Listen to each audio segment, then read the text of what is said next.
Hey guys, it's Steve here with Heatshield Products again. We're down here at Autoworks International. I got my good buddy Matt Cooper here with me. He's going to go over some of the products that we used on this bitchin' Street Assassin twin turbo stealth mode Mustang here. So Matt, why don't you tell us what you did? Well, one thing I just figured out, I guess this car's called Street Assassin. There we go, there's the name. We did not have a name. Thanks for that, Steve. So, good man, I appreciate the info there. So, what we've done on this car is we've gone to overview of the whole vehicle, figure out what we're going to use it for, and what is most important to this customer.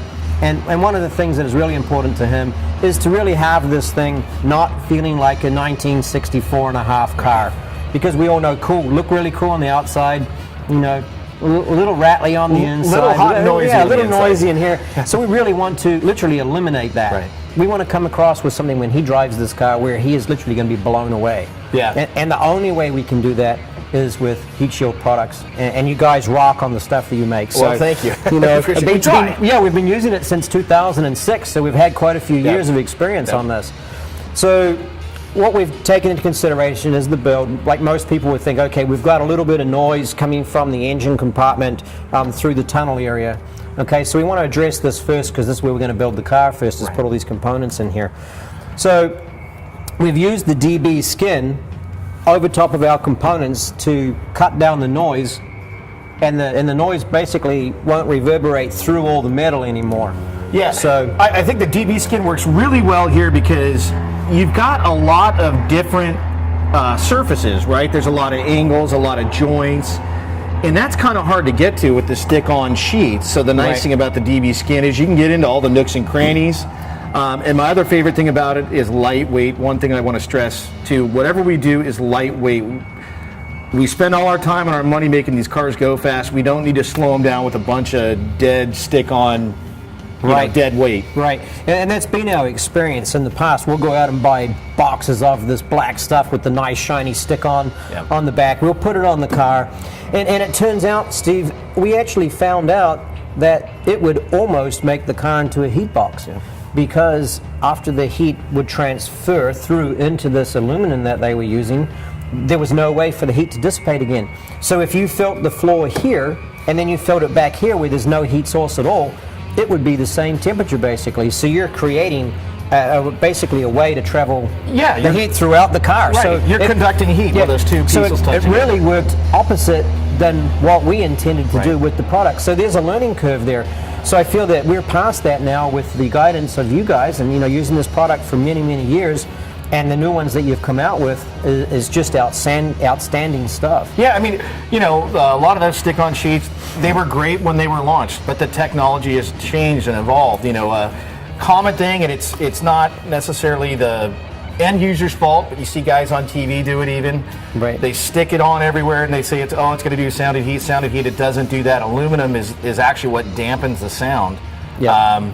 It's not it doesn't deaden the heat. It might slow the heat down a little bit, right? It just takes the heat a little bit longer to transmit into the inside, but once that sound insulation panel becomes heat soaked, it's not really doing anything for heat at that point. Right, and that's what we found. So looking at this product here, we're going to put it onto a primed or a painted surface. I wouldn't put it right onto bare metal. I don't know if it's would adhere properly to that. No, a painted surface. You're right on the nose. So that's what we've done throughout. We've been very successful. I have a little cutout here. I think I showed that earlier. Whereas we have the DB skin painted on here, and you can see it on the primed surface, but this stuff here, man, that sticks. I mean, you're not going to get it off there. But in saying that, we actually had to make a modification on the tunnel here, and it's very easy to cut through the whole thing. So we used an air saw to do that.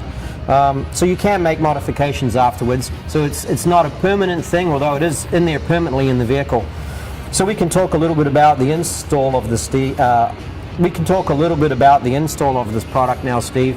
And then do you have anything else you want to tell us about the makeup of it, or what else you can use it on? Any painted surface is great. Like I said, this application is ideal because you've got all these little nooks and crannies. Yep. Sometimes on a curvature in a transmission tunnel, sometimes the stick-on sheets like it, sometimes they don't. It just depends on the bend. Another nice thing, it's a low profile, doesn't take up a lot of room, and again, lightweight. The thing I do love, something you taught me today, is that you can cut it like that. I think that's pretty awesome. It actually has a nice finished, clean edge with the ear saw. That came out really well. The thing we found about too is this product, you can spray it with a spray gun, right? Which you guys can supply in a kit. Okay, you can use a brush or a simple roller. We opted to go with a brush on this particular project so that we can put down as much or as little as what we want within the coats. And the cool thing is, it's kind of funky when you put it on. It actually, it's purple. Yeah, it looks like ugly. you're like, oh man, what have I got down here? But as soon as it dries, it's this really awesome black. Yeah, that's key. That's how you know it's dry. Is it goes from purple to black, and like you said, you do it in layers. That's the way to do it, the proper way to do it. One layer dry, and then put on another coat. But yeah, it is pretty ugly. Yeah, so when we put it on and it's all purple, okay, all we do, guys, we wait until it turns black, and then we're ready to put another coat on. Right. Don't sit there and put like a whole bunch of coats on at once. It'll take a long time to dry. Exactly. So, I mean, you could do, but we wouldn't recommend it. I don't think Heatshield Products. No, we don't. Yeah, 2 coats. Is 2 good thick coats is what you need. So we've gone and we've done that on this project, and you can even tell right here, it just takes away a lot of the sound resonance and things like that.